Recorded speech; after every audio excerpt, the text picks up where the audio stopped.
Welcome. We're the Roll Wise guys, and in this week's episode, we thought we'd take a look at D&D's attempt to launch a streaming service. Spoiler alert, it didn't go so well. So let's pull up a chair and get started. All right. So just so you guys know, one of our members here is actually the actual play and live play gurus, or at least likes to watch a lot of them. Brent, what do you think about this stuff? Well, I do listen to a lot of actual plays. I enjoy mostly podcasts. Honestly, I don't watch them as much on YouTube. And mostly it's, oddly enough, it's probably non-famous people. Like Role Playing Public Radio is one of my favorites, which is started by a guy named Ross Payton, who it was just him and his friends originally, pretty much developing how they do it through the years that he's been doing it. And he writes and produces books now, but that's one of my favorites.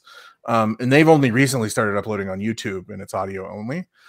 As far as like YouTube views, it's kind of random. I don't think you necessarily need to have faces all the time for your actual plays. So as far as this Dungeons and Dragons Adventures channel, I think it's maybe one of the dumbest things I've ever seen in my life. Because I spent a whole weekend trying to find how to watch some of their shows, and I couldn't figure it out, which from Reddit posts and various Twitter posts and stuff, it's not because I'm dumb, which is what I thought at first. But then I realized that other people are having the problem as well. So yeah. Well, you managed to find it and watch a few episodes, so that's because, if anything, I am the black belt of finding shit online, and so, or at least I have a black belt in finding shit online. I don't know if that's a good thing. That's how much time. That's how much of my life I've wasted at such a useful skill. We'll see. But needless to say, I mean, as you guys probably recognize, the people at Hasbro, the people at Wizards of the Coast, whoever had this bright idea, pretty much saw all the success of some of the largest live streamers out there. Me and Jeff were talking just before this started, and we actually were saying that, well, the number one Twitch streamer that in terms of subscribers or earners or something like that is actually Critical Role. And so I know that there was a leak a few years back, and obviously Critical Role was the highest earner at that point, according to that. If I'm remembering correctly, the sands of time may have eroded my understanding, but so there's definitely money in this space to be had. Now, how much money is kind of unsure, because I don't know how many live plays you could possibly be shelling out cash to, because you don't really have an infinite amount of time, and some of these live plays can demand 2-3 hours of your evening. Basically, you're just an evening in with the guys watching a Twitch stream or watching a TV show or anything like that, which is fine if it's like on demand. Which is fine if it's on demand. So before we get into the bad, let's actually talk a little bit about this realistically, because I have a feeling, I have a very distinct feeling that a lot of people are going to shit on this a lot, because this is an absolute dumpster fire for a branding, reach, and all that kind of stuff. And I really feel it's a tragedy, because so just so everybody's aware, the D&D channel, which is on Freevee and Plex, was an attempt at streaming content by the D&D creators, the grandfather and all that kind of stuff, and they're putting their hat in the ring and putting out some things. And they actually worked with some really interesting people to create, kind of develop these shows. And what they have, at least what I've read, I don't know if they're planning on adding more, is that their tentpole stuff that they put together was a show called Faster Purple Worm Kill. That one's my favorite of the three, and I'll tell you why in a moment. Heroes Feast and Encounter Party. And in addition to these three tentpole shows, they apparently have the D&D cartoon, which is only 28 episodes. So I'm not exactly sure how many miles you're going to get on that. And it's half-hour episodes, right? So you could literally watch the whole season over and over every day. Well, yeah, and it's on YouTube already. But is it on YouTube legally is the question. I don't know. That's the question. So I don't know. But in terms of just, how much you can watch the old cartoon, I'm not really sure, but it does seem as though they're adding filler episodes of some of their other live plays. I did see Rivals of Waterdeep on there, and I'm sure more things are going to be imported into that format. It's just, before we get into the format and why we think this is such a tragedy, let's talk about each of the shows a little bit. And I think we can take them one at a time. And let's talk about, first of all, Faster Purple Worm Kill Kill, because this one I'm actually excited about. So the idea came from the mind of Matthew Lillard and William Rehor. I think that's how you say his last name, Rehor. And they pretty much were, they're longtime gamers, and I guess, they've been in this space for a very long time. So the nice thing is these are people that really have an appreciation and understanding of the art form. And if you're not aware, they put together a company called Beetle and Grimm, and they do, they're like a licensed partner of many of the major tabletop role-playing companies, and they produce kind of like a premium remaster of existing products to make it more immersive. So how when you buy a book, Beetle and Grimm, you'd take a book and you go, okay, a book is kind of okay, but what if we gave you the book plus every handout was created in a way that was immersive to the world? That seems to be the kind of space that they have. And I think, Brent, you actually turned me on to them originally because you had seen them. But yeah, they have some of their products. Yeah, they have some super cool stuff. Yeah, Beetle and Grimm is. I'm a big fan of Matthew Lillard, so I like follow him on Instagram and stuff like that. And so that was where I saw some of their ads for the Beetle and Grimm stuff, and they do stuff like they make gaming tables and stuff like that too, where you can buy a whole gaming table for a lot of money, but they're very, very cool. They're very, very cool. Yeah, it's a premium gift type shop, like a premium shop. Yeah, everything about it's premium. Like, I think they partnered with Wizards to do a Phandelver and Below, and I think their platinum edition was like $300 or something. So definitely the markup on that is considerable. But I think the product, if you get a good product out of the deal, it's fine. They put a lot of heart and a lot of effort into it. But the show itself, Faster Purple Worm Kill Kill, which is a mouthful, and I don't know if there's going to be any way to like shortcut this. It seems like it's kind of an ensemble cast. The premise of the show, and this was the pitch that Matthew Lillard was mentioned in an interview that they did at Gen Con earlier in the year, is that it was pretty much Whose Line Is It Anyways meets Dungeons and Dragons. And I was like, oh, that's kind of an interesting idea. So it's kind of like you're sitting in front of a live audience. There's a certain amount of improvisation that takes place that's above and beyond the normal, DM player interactions and everything like that. But they decided that rather than it be kind of try to chase the fame of the other big creators and stuff like that, and kind of work with critical and try to compete with Critical Role, they kind of made it a little bit more interesting, is that they take a group, a level 1 party, and these intrepid adventurers are put in an impossible situation where they battle the most vicious monsters in D&D, or situations in D&D that they have no chance of winning. Like, literally no chance. Like, they their goal is to kill the players.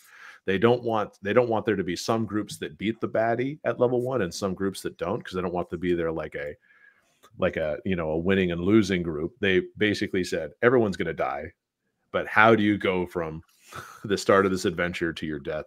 That's what we're really going to focus in on. So it's kind of an interesting premise. Did you guys know that that's what that show was about? I did not. I didn't either. Yeah. So, and it's interesting because I think they did try to put some star power in there. Obviously, Matthew Lillard was on like a lot of the episodes, and there's 20 episodes so far. Seth Green, he made a guest appearance once or twice. Deborah Ann Wool, who is the lady from like Daredevil, she was the blonde lawyer lady. Yeah, and she does a lot of I think she's on the Glass Cannon network pretty consistently, I think. The Glass Cannon folks were also they had their own episode where it was just the Glass Cannon people were doing stuff. So there was a lot of good things that they've been able to put together.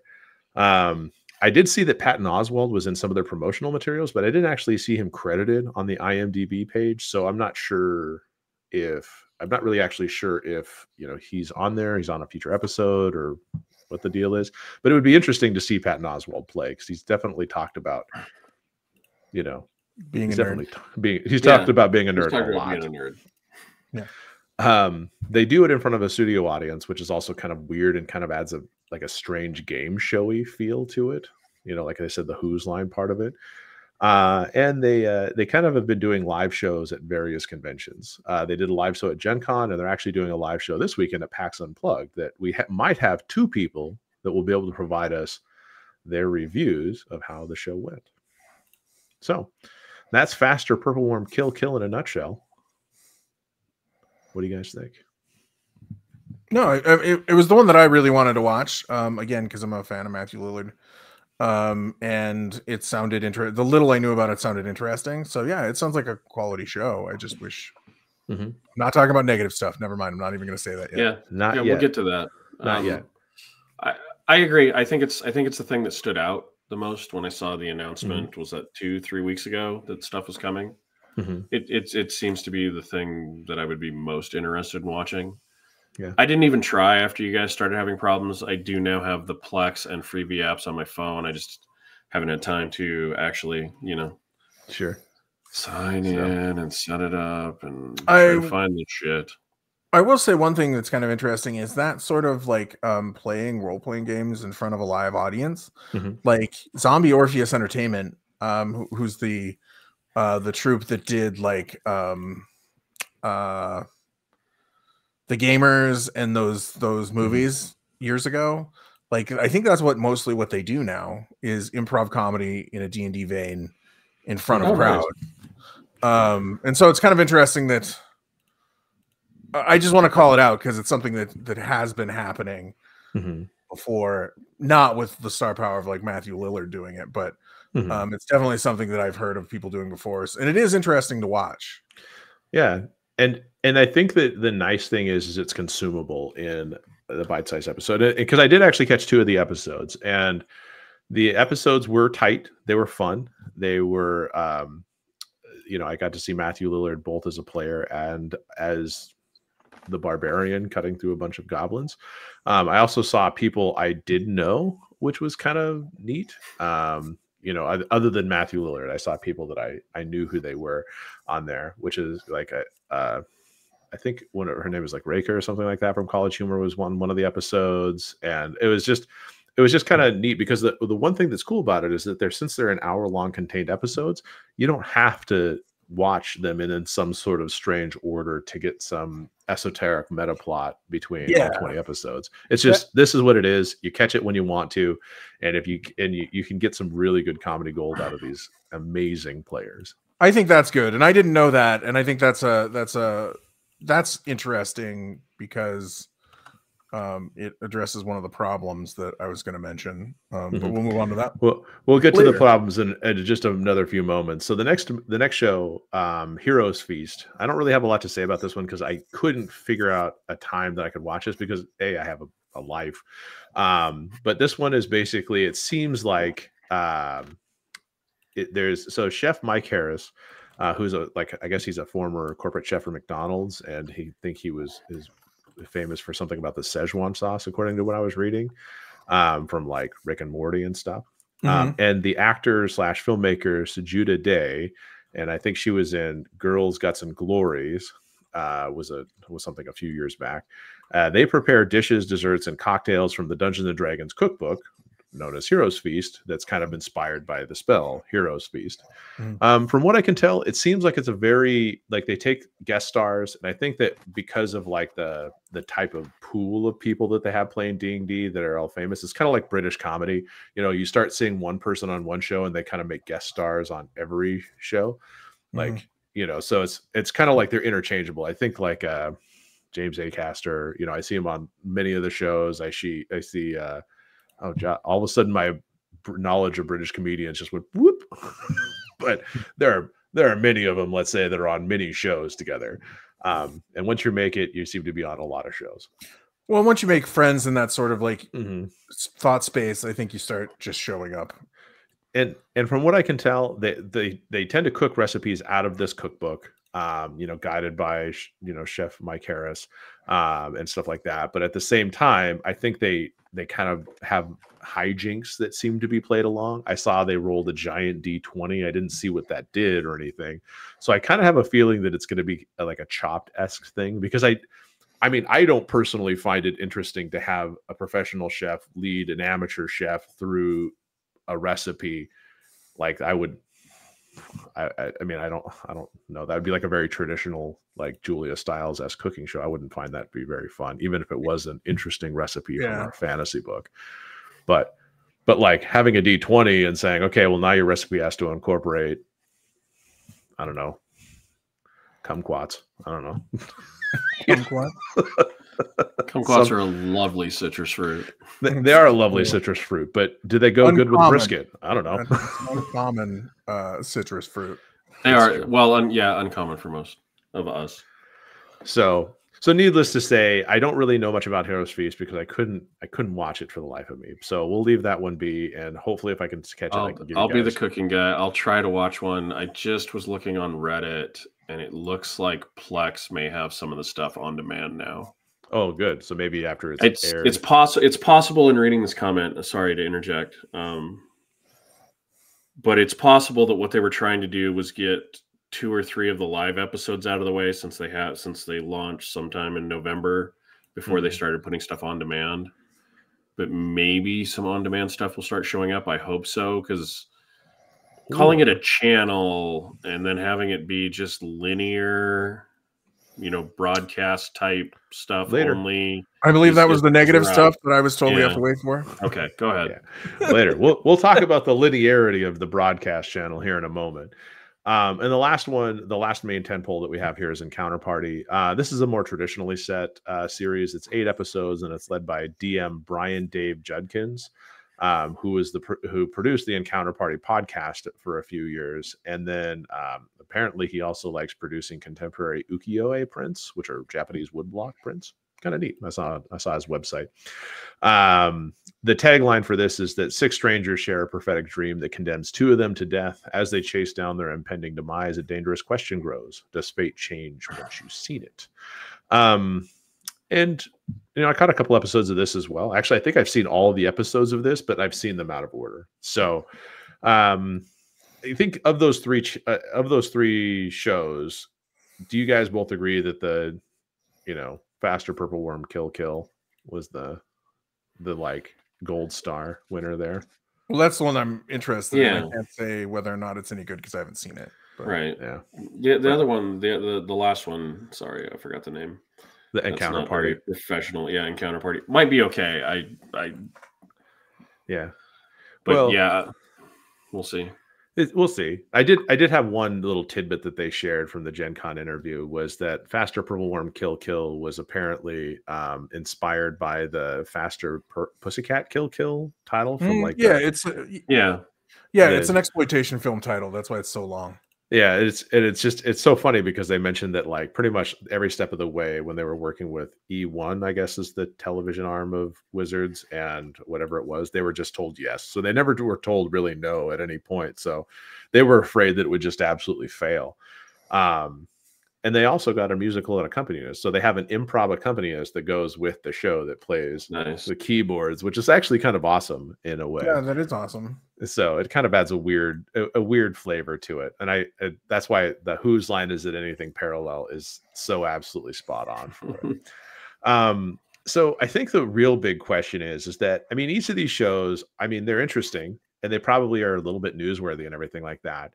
But because we're talking about Wizards of the Coast and Brent wants to talk about how it's so wrong, I think we could probably talk about why this is an absolute tragedy. Because as interesting as these shows seem on the surface, they're really drugged down by a particular problem. Brent, you had a terrible experience trying to watch these shows. Why don't you tell everybody about this? It was absolutely horrible. Like I couldn't get the freebie stupid, first off, when you say freebie, my first thought is freebie's on Prime. So I was like, oh, okay, I can go find the channel on freebie on Prime and watch it there. No, that's not the case. Apparently you need either the Plex app or the freebie app. But apparently you don't, because you said that you can watch it on your computer, which I couldn't find the hidden doorway that you need to walk through to find it on the Freeview website. So I was like, I'm not watching this on my phone for however long. So like I spent like 3 whole days looking for it, and then I gave up. So the second thing that pissed me off was when I realized when I did download the Freeview app and I was watching it, I was like, this is a TV channel. Like, shows are on at a specific time. I haven't watched a TV show at a specific time in years. I think the point you're missing, though, Brent, is that Hasbro. This is speculation. I need to let you know that I don't have an insider at Hasbro. Yep. But the leadership at Hasbro, that's the only way they watch television. The 1 hour a week that they watch television is they watch linear channels at the prescribed time. Yeah, because they're old people, like older than us, obviously. Like, what sort? I don't know if they're older than me, but I'm like, what? Like, what? No, they have to be, because no one would say, "Well, let's." In modern media, no one says, "Let's make a show that's on a specific time and not provide it in any other format that people can go watch it when they want." There's no way to DVR it. There's no way to like record it. There's no video on demand. Like, I can go to fucking Twitch and watch a show that played like the day before. Yeah. The crazy part about it is, and I think you're absolutely right, is that, I mean, when they said, oh, this is the D&D channel launch, I kind of assumed, like, you know, me and my 2023 brain kind of assumed it was more like a YouTube channel, you know, like they would have digital premieres and you could, and if they wanted to have a linear television channel on Freevee, that's fine. Who the fuck cares? Like, nobody cares. But it's like Game of Thrones. When you watched Game of Thrones, which typically had a lot of butts and seats on Sundays when the premiere of a new episode was out, you either could watch on HBO directly, because you had everybody kind of gathered around, and I know I had friends that came over for those on a weekly basis, or you could put it on HBO Max. I think that's what it was called at the time, and you could watch the digital version of it. But then it was available after that point, period. Like, you could just go back and watch it. You didn't have to like go through the programming and wait. Right. Or if you're a person who's like, oh, I missed some episodes, I need to catch up. Or you're like, oh, I love this show, I want to binge watch it for the rest of my life. Like, you could do that.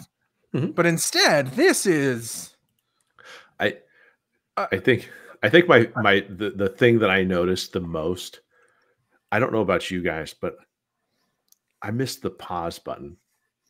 Like, I forgot what it was like to be like, oh, I'm just going to go pee real quick. Can I pause this? Nope. No. You just turn the volume up, Mike. You just turn the volume up and pee with the door open. Just pee with the door open. Yeah, it was just so strange, because it's been like, I think I graduated. It's your house, Mike. It's not that weird.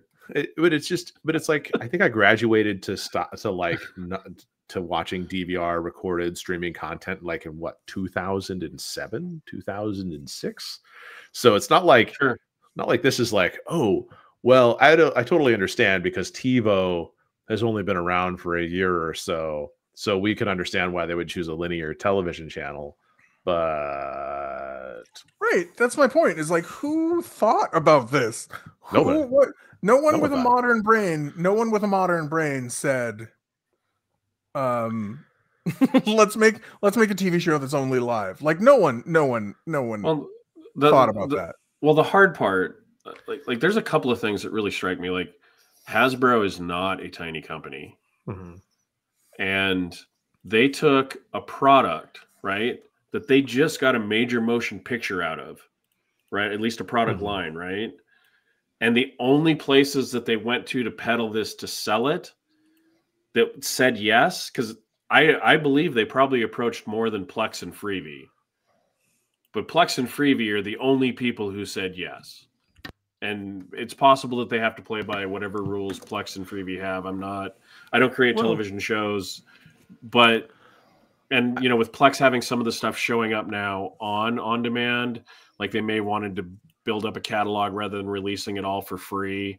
Because that's the one thing that streaming services are finding, that the viewers aren't as sticky if they give them all 8, 10, 12 episodes. Does anything have 12 episodes anymore of a season of a show? You know, all in one day. They watch it in 2 days, and then they leave. You know, they're all doing we release 2 and then 1 a week till the end or something. Right, which is fine, but they should say that. Like that should have been something that was in some sort of this. That's back to the whole. And this guy. I couldn't have sold the TV shows to Plex and Freebie, but the three of us could have done a better marketing campaign. Right, it gets back to kind of the whole thing with Hasbro recently. Is like, who is doing their marketing? Like, who is the brain dead monkey? Not to insult monkeys out there, but who's the brain dead monkey who is just making these like press decisions that are just terrible? Like, well, and the worst part about it is, and this is what it is that it seems as though at least the two shows that I watched, Bastard Perform, Kill Kill, and Encounter Party, they were well done. I mean, they had a high enough production value. The actors were doing pretty good. Like, it was entertaining to watch. But I mean, and this is kind of my experience. So I started Encounter Party on the 3rd episode at 18 minutes in. So I was already way behind on the story. So this is how my experience went. I watched it and I was like, oh, these guys are actually doing a really good thing. And they've kind of like mirrored your home game, because they have a place that's kind of set aside called the kitchen. They have these players that are just like fully immersed. I mean, they're not anybody that I recognize, and that's probably more on me for not being like a live play aficionado. But you know, they seemed like they were professional. They were doing a really good job. The story was engaging, and trying to figure out what the hell was going on, because I was already 2 episodes behind. And it went at the end of the episode. I think it was like the 3rd episode, might have been the 4th, but it was like the roll for combat. And I was like, oh, they're getting into combat. And then they did the cliffhanger where they ended the episode right there. And because it's a live service, I went to the next episode kind of expecting it to be like, okay, your initiative is, nope, I got you're on a boat. And I was like, I'm on a boat? Wasn't I just rolling for combat? What the fuck just happened? Like, right. I got to the good part, and I hate to say this, but I just got D&D blue balls. What's going on here? Like, right. And that's kind of my point, is like, that's another thing. Like, we're not used to being able to do that. Like, I have to catch a show from the 1st episode at 9:00 every week. Like, no one does that anymore. Like, no one does that anymore. We've been trained out of that type of behavior, is really what it boils down to. And, well, I mean, but like most people have, like, that's like yeah, like most people aren't used to, like, I have to watch this on somebody else's schedule. Like, I remember the advertising campaign for like TiVo and all of the DVR services. Like, that was their ad campaign. Watch TV when you want to watch TV. And like, now they're like, that's bullshit. Yeah. Fuck you is really the thing. And what's really amusing about it is that the other shows that they have on there, because it's that, you know, linear programming. I also caught episode 52 of Rivals of Waterdeep. It wasn't even like part of the game. They were just having kind of a side table chat where they were talking about how everyone left their, you know, cabinets open, and it was like a poltergeist had entered the room. And I was just really confused. I didn't stick around for very long, but I was like, I have no idea what the show is about. I've never heard of it before this point. So sorry, Rivals of Waterdeep. It's no knock at you guys, but it's just, I don't know anything about the show. And this is my introduction, 52 episodes into an unknown season, talking about cabinets. Yeah. Like, it's stunning how like, and like, I'm being super negative, but it's just dumb. It's just amazingly dumb. No, it feels horribly handled. There isn't, did anybody, like, I was able to find a press release from like 3 weeks ago that it was coming, like from The Verge or somebody. Well, but I didn't find a big fanfare. Hey, we launched. Like, this isn't a restaurant that you're doing a soft opening for, where you're allowing to fill 10% of the restaurant. This is your audience's first interaction with this service that you're offering, this version of your product, and it's garbage. It's hot freaking, like, I don't just want hate views on this, but it's stupid. Well, like, it's bad. It's like they were so embarrassed with the content from this is an outside perspective, but they are so horrified by the content. They're like, how can we just burn this off? We already have this agreement. We have to put the stuff out there. We don't want anybody to find it. Like that's what it feels like. And I'm not trying to insult the people that produce these programs, because I'm sure they work their asses off, and I'm sure it's not that bad. I haven't seen it, so I'm not talking about the quality. I'm talking about the way the people who own it are treating it. Yeah. It's like they're burying it in the backyard like it's dog do or something. For reasons unknown too, because right, yeah, because nobody's commenting. It's like they sealed their mouths shut. Well, so here's my comments on that. First is they have been advertising, but it's been very local. Like I said, you've seen Matthew Lillard, he was advertising at Gen Con. You've seen news articles about it here and there, little tiny pieces that were kind of talking about it. Definitely not a full court press by any means. But you didn't get the most important communities to really generate any buzz. There wasn't anything that, like, I didn't really see anything on Reddit.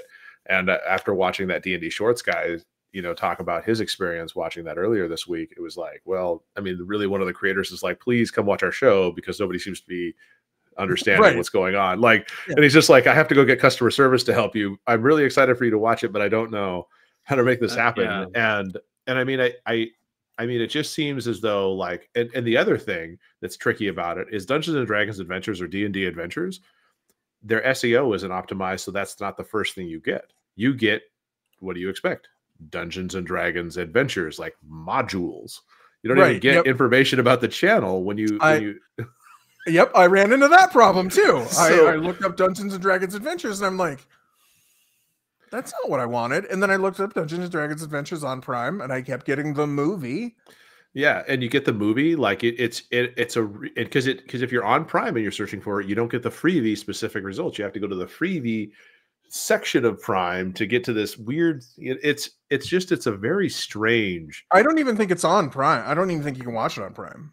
At least when I tried, you couldn't. It's just the freebie section, whatever. Like I said, I'm not going to like do a tutorial on how to watch this. If they want to figure this out for themselves, they can. They need to figure it out. But like the last thing I'm going to do is go and make a YouTube short that'd be like, if you want to watch on freebie Dungeons and Dragons Adventures, boop boop boop boop boop. Here's your 6 steps. I stopped being tech support a long time ago. Not unless somebody Hasbro is going to pay us, anyways. Yeah, I'm sure they're going to pay us after how much love you've engendered. These are the 3 guys that we want to get the word out. Well, if they paid me, I wouldn't talk as bad about them. I can guarantee it. My opinion is purchasable. Brent, you mercenary. We refer to that as moral flexibility. Ethical flexibility. Okay, so I think that's pretty much all we need to talk about in terms of the streaming service. I mean, truthfully, the content is actually pretty decent. I can't speak for Heroes Feast, but the other stuff is pretty good that I've seen. So, I mean, if anything, and you want to support these creators, find a way to watch it. I know it's a pain in the ass, but hopefully they hear from the feedback from the community. They see all these videos being made, and then ultimately they actually do something to make this a more accessible product for them. Because there is good stuff in here. Like that's the part that I hate the most, is because I saw how much love and effort and everything like that went into Faster, Perform, Kill, and I was like, this is fucking sad, because these guys are doing so good and they've got such a good concept and they're executing it so well that I think they were let down, and the fact that the fans didn't have access to a show that was so well made for the community, that it's like, I mean, it's like almost a celebration of D&D in its own way. And it just sucks that it's hidden in the back of the refrigerator for some reason. Well, yeah, and I think that's the part that I think that's the part that gets me the most as well, is like, it's that these people love D&D, and instead of like glorifying that in any way, they've sort of just said, it's sort of become a thing where it's like, yeah, that really doesn't matter. Yeah. So, okay, well, we can go ahead and wrap it up there. Jeff, if you want to remind people how to get a hold of us, and Brent, if you want to see us off into the wild blue yonder, let's do it. Yeah, look for us on social media at Rollwise on Threads, Twitter, Facebook, and YouTube. And if you want to get a hold of us by email, it is rollwiseguys@gmail.com. And as always, be safe out there and roll well and roll wise. Bye, everybody. Thanks. See ya.